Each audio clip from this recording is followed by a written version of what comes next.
Church Growth Unleashed, diving into all things leadership and church growth. Provide the help, encouragement, insights that you need along the journey of growing yourself as a leader and your ministry.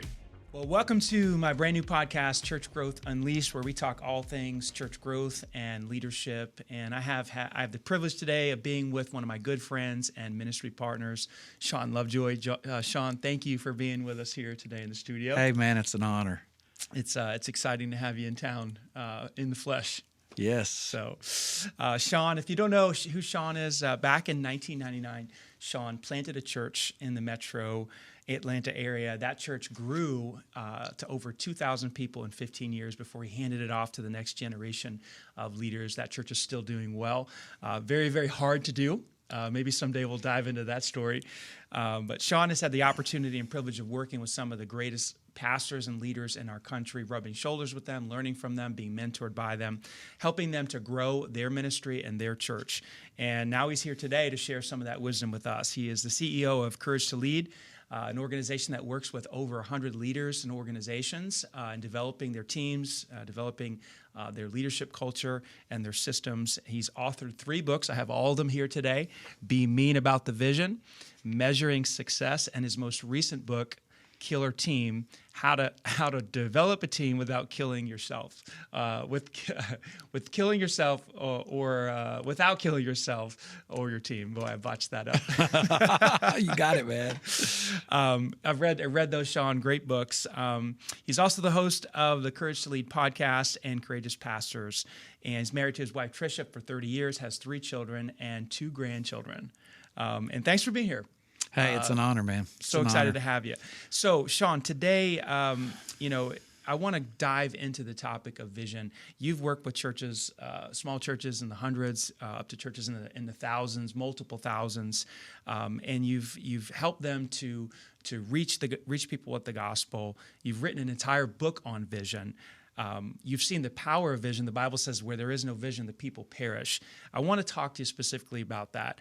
Got a couple of questions for you. Now, the first one is, how important is vision in the process of growing a church? Well, you related to that passage most people are familiar with. Without a vision, people perish. So visions die. Organizations die when the vision perishes.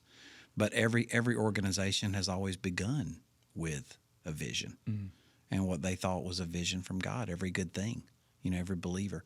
So everything good starts with a vision, and everything dies when vision leaves the building. That's what God says, So that makes vision pretty important from beginning to end. Mm-hmm. Yeah, absolutely. Yeah, it seems like without a vision, the organization doesn't have a track to run on. What does it do? Where does it go? I mean, have you seen, what have you seen in terms of the churches that have the clearest vision? Do you see them growing faster than other churches and that don't have a vision, or what? Yeah, it's I say in the book, Be Mean About the Vision, which really bubbled up out of a decade or more of our coaching. People kept asking me, please write these things down. I mean, all 3 books, most people write a book and then decide what to do on the backside. We coached on and around these principles, and then I was pushed to put it into a book, and that's what we do with Be Mean About the Vision. But I say in the book that vision statements are worth nothing more than the paper they're written on. I mean, if you think about it, a vision statement is just that. It has no life. It has no life other than what the leader gives it. So the organization is the same. Most organizations have a vision statement and value statements, but there's no compelling urgency and alignment, around it. So as goes the leader and their clarity and urgency and accountability, around aligning people and protecting that vision over time. Most organizations start with a vision. Most of them don't finish with one. And that is my opinion why 85 to 90% of churches are plateaued or declining in attendance. They started with a biblical vision, but somewhere along the lines they lost their way. Yeah, that's so good. I want to come back to that. Yeah. So let's just say, I'm a pastor and I'm listening to this, and I know I've read about vision, I've heard about vision, maybe I've read in a leadership book how important vision is, but I don't know exactly how to create a vision. What would you say to a pastor like that? Like, yeah, I'm supposed to have that. Where do you start? Well, I think the biggest fallacy in today's world, of course, is that I don't get it from a conference. Mm-hmm. I don't get it from a podcast, ideally. I believe there's too many copycat churches. Mm-hmm. It really begins like it began with Jacob wrestling with God. Mm-hmm. I really do believe it begins with a personal spiritual wrestling match. Yes, I need to learn from other churches. Mm-hmm. Obviously, don't be arrogant, but I've got to wrestle down who I am. Mm-hmm. And God's calling in light of who I'm created to be. I watched that in your journey to move from student pastor into senior pastor, and you were different than your predecessor, not right or wrong. Right. But I watched you kind of learn and get secure in your own skin and your own armor, as it was with David and Saul. To not try to fight battles like Saul had fought the battles. So there's that holy wrestling match that needs to happen, so that I know that I know that I know, whether people are with me or against me today, that I believe God called me to do this. Yeah. And that keeps you from quitting when it's most difficult. Yeah. So, not to pry too deep, but when you decided to hand your church off to the next generation of leaders, to start a coaching organization, can you maybe kind of share a little bit of how vision played into that, and how did you know to do that? I mean, that's a big move. You were in your prime. Yeah. Actually, you're in your prime now. Yeah. Of course I am. But you were rocking and rolling. Church was growing. Everything was up and to the right. Yeah. And then you decide to hand the church off, and it's like a guy like me is like, what do you do? How could you do that? How did you know? And how did you get the vision for the coaching, Yeah. Well, one of the big mistakes people make, especially men, is we get our identity confused with our assignment. And I think I was able to not confuse my assignment as a senior pastor with my identity. Now, I think it helped because I had a very successful marketplace experience before I became a pastor. I didn't grow up wanting to be a pastor. As you know, I went out and did real estate development, was very successful. And I always knew somehow, deep down, God, it was Holy Spirit. I don't believe flesh and blood revealed that to me. Somehow I knew I wouldn't always be a pastor. And I tell pastors today, the truth is every pastor is an interim pastor. Wow. You're going to leave. Are you going to leave when no one wants you to leave, or everyone wants you to leave? And my goal for pastors is that more of them leave when no one wants them to leave. And I did not want to be that guy propping up on a cane, in the pulpit. When's he going to hang it up? When's he going to hang it up? Bless his heart. All those models we've been exposed to at times. So I think it's important that you not confuse, a vision for your church with like your own identity. That's so good. And that's the little C church, by the way. Yeah. Okay. Your church, my church, unless Jesus comes back really soon, they're going to die. Okay. They're going to be buried. Yeah. A lot of the churches that were in place a couple hundred years ago. But the big C church, that's what Jesus promised to bless. So it needs to be in alignment. So we don't invent God's vision. We really just discover it. We really just discover it and apply it to our context. That's our job. But if you think about it, that takes some pressure off of us. It sure does. We don't have to invent it. Right. Just discover it and contextualize it. Yeah. So tell me a little bit about the coaching. How did where did that vision get birthed? How did you you mentioned wrestling with God. Did you have that wrestling match, and describe that? Well, I think most spiritual gifts and the strengths bubble up more so than identified on a spiritual gift inventory test. And I recognized early on I was a spiritual entrepreneur. I knew I would never lead a turnaround church, for example. I just knew that wasn't in me. I was a pioneer. I knew that. And I knew I was a spiritual entrepreneur, so I'm 28, 29 years old pastoring a church and thinking about starting something on the side. It was idiotic in some ways, but I did it. I did it, I don't know if you've ever heard this story, but I bought the domain churchplanners.com from Ed Stetzer, paid him $5,000 for it. I've not heard that. In 2001. Wow. And that's how churchplanters.com it started. And Okay. we started coaching church planters. So, and I have a CD that we burned from the first conference that we ever did. Had a couple hundred pastors there. And I just always knew, so like somehow God had wired me to see some things and teach some things that for some reason a lot of church planters didn't grasp. And I didn't understand that, you know, and guys who were twice my age wanted to learn from me. You know, my own church people who would volunteer at the conference said, well, we enjoy your teaching, but now, well, when you teach on leadership at the conference, wow.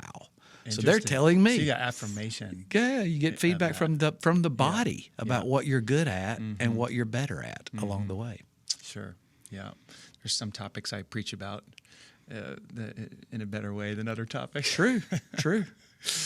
Okay, so I know that I struggle with this sometimes myself. Here's a question that, I think probably any pastor who's trying to tackle this whole issue of vision and create a vision for his church, how far out do you think pastors should dream? You hear people talk about a 10-year vision, a 5-year vision, a 3-year vision. Some people even talk about 15, 20-year vision. You know, what would you recommend? What is a good time frame for a specific vision that a pastor can cast to his church? Yeah. Well, you know, first, they're very intelligent people, more intelligent than me, that argue about these nuances. But I think there's a difference between vision and strategy. For sure. To me, the vision should be more timeless. It's something I've discovered. And the strategy is a little different. And the strategy can shift. It can mold. It can be reiterated. It can be pivoted, you know, over times. And we live in such a turbulent day today. You know, I think it's really, really important to hold the strategy loosely because we are in the end times, my brother. You know what I'm saying? Wars and rumors of wars, and we just don't know what's going to be going on. You know, and so we have to hold those plans loosely, and the timelines usually don't work like we hoped they would, and the resources usually don't come together like we originally anticipated. Many are the plans in a man's heart, but the Lord determines his steps. And we all learned that That's through vision COVID. and strategy. You know, I got a strategy, but it's the Lord's purpose that I'm really working on that's timeless every day, if that makes sense. Yeah, it's tough because, you know, you have a vision, you vision. It seems like it can't be so ambiguous. Like you know, we exist to, you know, glorify God, you know, by, you know, making disciples or something like a lot of that would be one that would comes to mind. Some version of that. It's just that seems so okay, but what are we actually doing? Yeah, I tell guys all the time, there's a difference in a lot of pastors get a biblical belief confused with a vision and values. You know, you don't have to restate the Great Commission. That's a given for a pastor. Yeah. So what is God's vision for you through your church? Apart from the clear revelation we already have, you know, of the Great Commandment, the Great Commission. So there are some nuances there. And a lot of guys, especially when they start building their core values for their team and how they're going to operate and how they're going to behave, they'll start stating all these theological stances and beliefs they have. And those are givens. Those are timeless. Sure. You know, but there's a difference in the unique vision he's given us and the values and how we believe and how we behave as we express that vision into the future. Yeah, I've heard several different leaders talk about vision, and one of my favorite definitions has been, you know, vision is a picture of the future that produces passion. Yeah. You know, and so I feel like, you know, when I'm coaching a leader on their vision statement, I try to get them to be as clear as possible about what they want the future to look like. Yeah. And words like, you know, we want to, you know, like I mentioned, glorify God by making disciples. That's good, but it doesn't give people a picture of what the future looks like. It's broad, and honestly, it sounds borrowed, you know, which doesn't exude passion, you know, for most people. For example, you know, we've worked a lot here at Courage to Lead just to kind of iterate. And I'm a big fan, like for church planters, like don't feel like out of the gate you've got to have this crystal clear, articulated vision that's going to last for 25 years because you don't know what you don't know yet. God's still speaking to you. It's called progressive revelation. So hold that thing loosely and let it iterate over time, and try to infuse our own language into it over time. So we talk about it courageously, like helping kingdom leaders build killer teams and possess the courage to lead. And I could say to you, I didn't rip any of that off from anybody. Right. I learned a lot from people. But that vision is what I believe God gave me. And that allows me with more conviction to recruit people to that vision because I didn't borrow it or get it off a podcast or a conference. Yeah, I mean, when you borrow it or get it from a conference, it's almost it's somebody else's, and it's not your passion, and there's no energy there. Right. It doesn't make your blood pump. It sounds like a company line more than a vision. It's got to be personal, and I love the wrestling with God metaphor, the Jacob metaphor, because that you've fought for this. Yeah, and so some guys would be asking, maybe as they're listening today, like, what if I haven't had that moment? Well, by God, don't get out there and declare something yet. Yeah. Don't say God told me if he didn't tell you. Yeah. Because then you're a false prophet. They shouldn't listen to you any longer, So keep wrestling, keep leading until it begins to fall into place for you. Yeah. Until you get comfortable in your own skin and in your own shoes, and you begin to really know who you are. I watched that with you. I mean, I watched you, grow out of the shadow of your pastor, who was an amazing man of God and legacy pastor, and I watched you tentative at first, shed, and get comfortable in your own skin. And it's powerful. It's urgent and attractive. I say to people all the time, I don't know if you've ever heard me talk about this, but I say, you know what Joel Osteen and Stephen Furtick have in common? I've not heard this. Not much. But a couple of things, okay? One, they don't really care what you and I think about them. Yeah. And it's very obvious. Yeah. They just don't care. Yeah, that's tough. And two, they're very comfortable in their own skin. And there's something attractive and magnetic about a leader that says, like me or not, make fun of me or not. They also have more haters than they do followers. So they're not worried about pleasing everybody. Yeah. But they know who they are. They know what God's called them to do. They're crystal clear and consistent in it. And there's a place for leaders like that. Yeah, sure. Regardless of their church persuasion, or leadership or preaching style. There's not a way to do it. They both prove it. Right. They both prove sure it. do. They sure do. So we're actually talking about some of the roadblocks to creating a vision. Are there any more that you see? Leadership is tough. It's a tough game. What do you see as some of the major roadblocks to a pastor actually seeing their vision become a reality? Well, I'll give you a big one, and it's a big impetus behind the statement being mean about the vision. I say in the book, and of course it was a coaching practice for years, that I'm not giving permission for pastors to be mean to people. I know some mean pastors, but that's not the intent of the book. The word mean can also, it's the way we use it more often, implies intentionality. I meant that as a compliment. I didn't mean it that way. So you got to be super, super intentional once you roll that vision out to guard and protect it over time. Because what happens organizationally in every young business and church is that you have some, what I call vision hitchhikers, come along and they want to jump on board. And if you think about hitchhikers, they say they're going the direction you're going, but usually they have an agenda.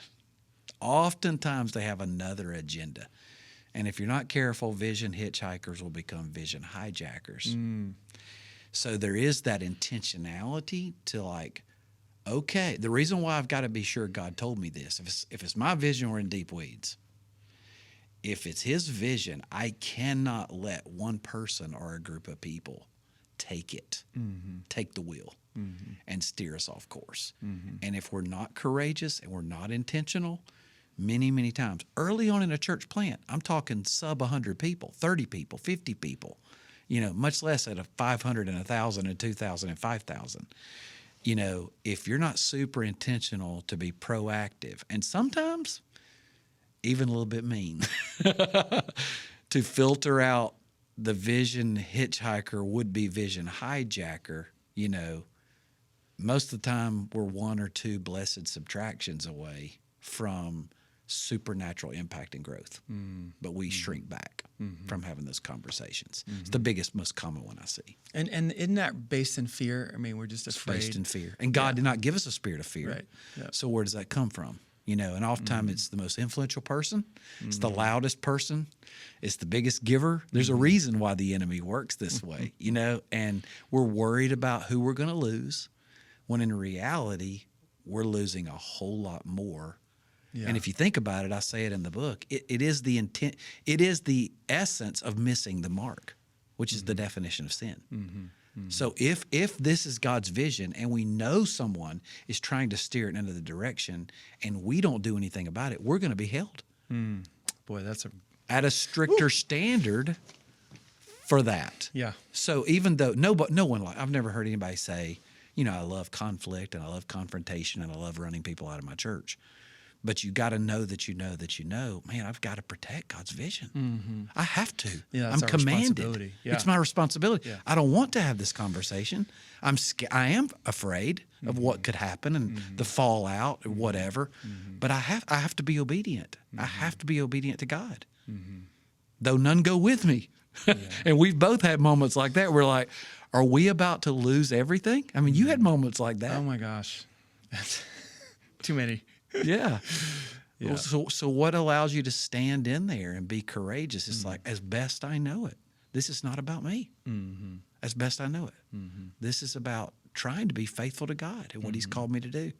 Yeah, which is why the vision has to go down deep into your heart. If it's borrowed at that moment, you will flee. You won't make it. You will flee. I have found that there are, over the years now that I've led our church, I've never heard the phrase hitchhikers turning into hijackers. I really appreciate that language. That'll preach, won't it? Yeah, it really will. But I'm like, oh my gosh, I cannot. There's so many times there have been people that have jumped on the board and they're like, this is great. Yeah. We love it. And then it happens in times of momentum more often than deficit, by the way. Sure. Yeah. And then, a couple months go by and all of a sudden those people start saying, I like this. But at our last church, my last pastor, we did it like this. How come we don't do it like this? And all of a sudden there's this attempt to take things in a different direction. Yeah. And then we have to have the conversation. And it happens. It happens frequently. It happens frequently. Mostly by experienced Christians. I always get a big laugh out of pastors when I say, I don't know if this happens in your city, because I speak all around the country and I drop in with teams. Like, do people in your city leave their church that they didn't like and come to your church and then try to make your church like the church they left? And I always get this big belly laugh from pastors because it's a thing. It's a thing, man. It's a thing. And one of the things I've noticed, not being able to pinpoint and teach people that programming is part of the vision. Because I've never had anyone walk up to me in the lobby between services and say, Shawn, I'm against the vision of this church. But it's been more nuanced than that. It's, Shawn, I want you to know I'm on board with the vision. It's just the music. But it's just the small groups. But if you're not on board with our worship environment and our small groups, you're not on board with our vision. Let's just be honest. Yeah. Let's call a spade a spade. That's exactly Because if right. we're being intentional, those things have everything to do with the vision. So let's just agree right now, okay? We don't share the same vision. Yeah. Okay? And they're like, whoa, I never thought about that before. And sometimes we need to help them see that they're already in tension because they want to be a part of something that has momentum. It's maybe a little better, a little sharper, whatever, more compelling than where they left, but they already have a tension point in their heart. It's not right or wrong, by the way. It's not right or wrong. It's just vision misalignment. Yeah. And sometimes the sooner we can help people see that, it's better for them. Their spiritual growth suffers while they stay in your house and they don't share your vision. You have to learn to release them. Yes. Yeah. For their benefit. Which takes courage, which For is their why benefit. I love the name of your company, Courage to Lead and Courageous Pastors, because all these things we're talking about, fear stops us. It's against the grain to have conversations with people in your church that are going to lead them to leave. It's almost like trying to, it's like doing things backwards, and you're afraid, and you're going to lose maybe another family. Hey, this family, did you hear the Johnsons left? And so then the Smiths leave, and you're afraid of this domino effect, and then the money starts getting down, and you start playing this scenario out. You're like, I'm not touching that. I'm not bringing that up. I'm just Yeah. going to let it go. And Right. before you know it, the vision is hijacked. Yeah. And your church starts going a different direction. Yeah. So good. Thank you for that insight. Okay, so I also have seen this in my own life and the life of other guys, pastors, that you and I have had the privilege of coaching.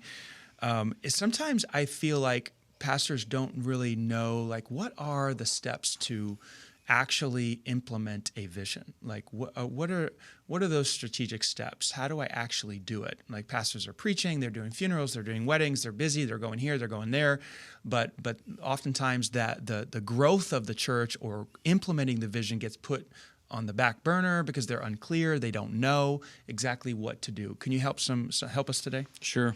I say in the book, Killer Team, people don't want to be managed. Never had anybody raise their hand. Who likes to be managed? Yeah.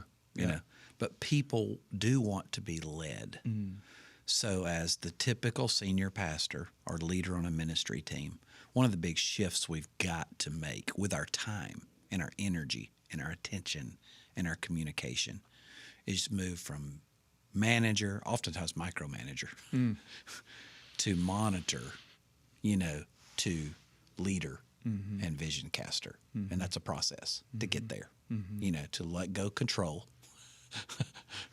and to reproduce yourself in other people, and really see yourself as a cheerleader, more so than a manager, that squeezes every ounce of potential. And then it comes down to, that is what I do. I'm one vision machine. Everything I do, everything I say, my chunk of every meeting, is the vision piece, not the management piece, the vision piece. And as the senior leader, it's the one thing you can never delegate. You can reproduce it.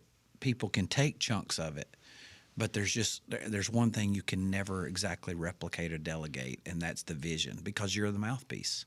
If you're getting it from God and you're going to be judged in a stricter standard for it, you have to take responsibility to steward it. So it's every day, it's every week, it's a text to a team member, it's a opening, it's an email, it's a newsletter, it's the announcements.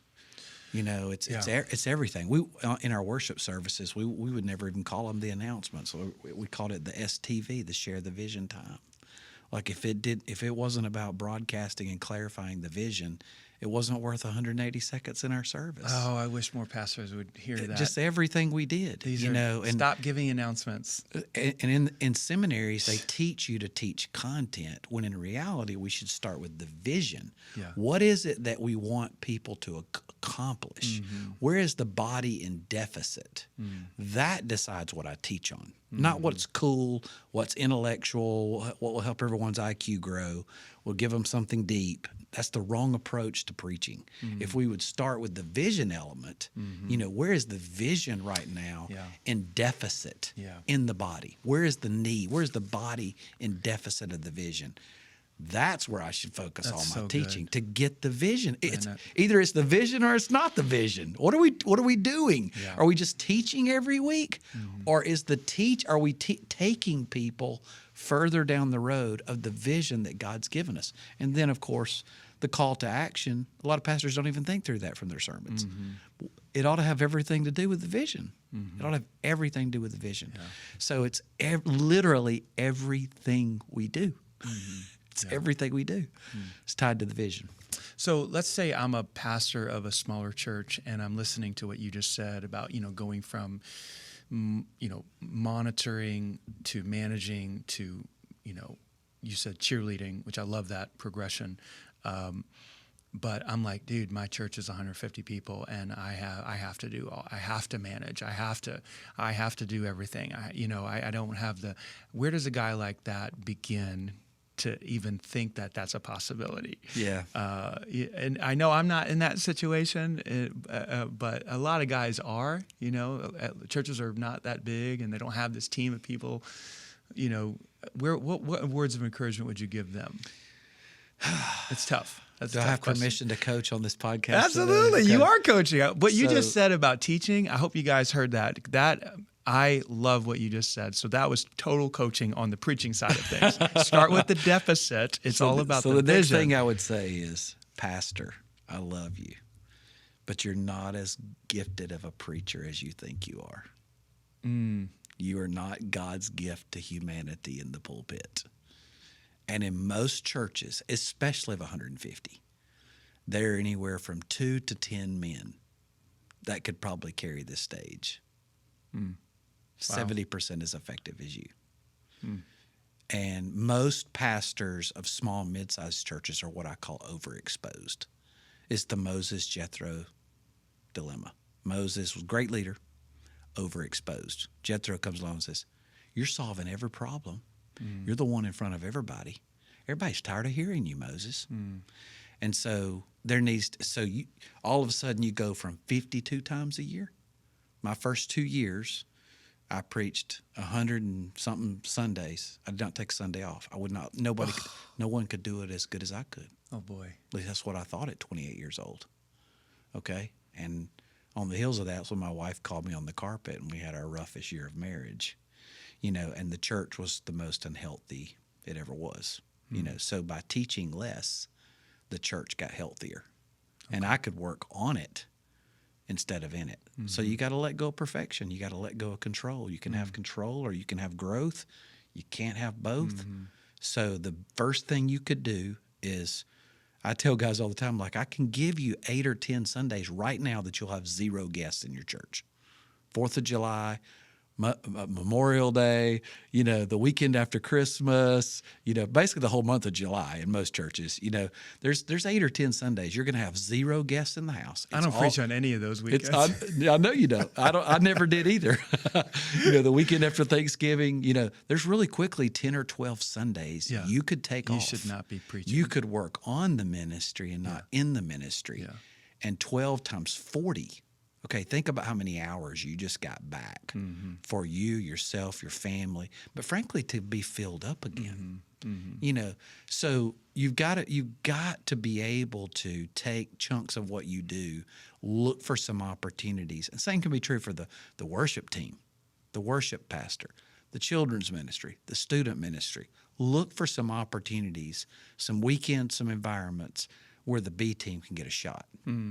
That's good. And by the way, that's our leadership pipeline. Those are our future staff people. Yeah.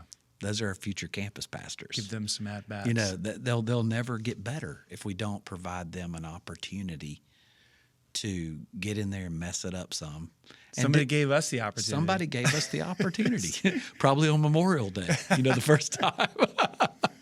So I preached on Ezekiel 37, the dry bones, my first sermon. It was terrible. Why did you do that? It was terrible, okay? But it was in July, okay? It was in July when my senior pastor at a mega church gave me my first shot to preach. Wow. But it was in July. I couldn't mess anything up. And people waited in line for 30 minutes afterwards, all the home folks, to tell me how much they loved it. And they loved me because they knew me and they were for me. Sure. And because he gave me that opportunity, we're sitting here today. Yeah. Yeah. So cool. Man, this has been gold. I love it. Hey, on the topic of vision, do you have any final thoughts for our pastors today? They're here, they're dialed in, they're taking notes. What is there anything you want to leave them with that's critical about the vision? Yeah, really just a sense of resolve. If God gave you the vision and you quit on it prematurely, that's the essence of missing the mark. So don't quit just because it's hard. And God forbid, don't ride it out and decide to check in. A lot of pastors quit on the heels of COVID and the Great Resignation. They sure did. But honestly, I think a lot of them had already quit. So don't dial it in, ahead of time, and take a paycheck, and God forbid, don't quit until God calls you somewhere else, But at the same time, don't get your identity confused with your assignment. If God is shifting some things in you and shifting your desires, your assignments change over time, and God gives you the desires of your heart.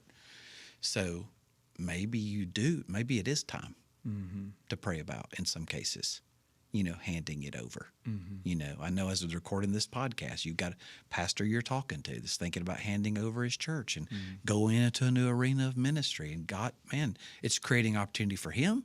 It's creating opportunity for other churches. It's a positive thing, for the kingdom all the way around.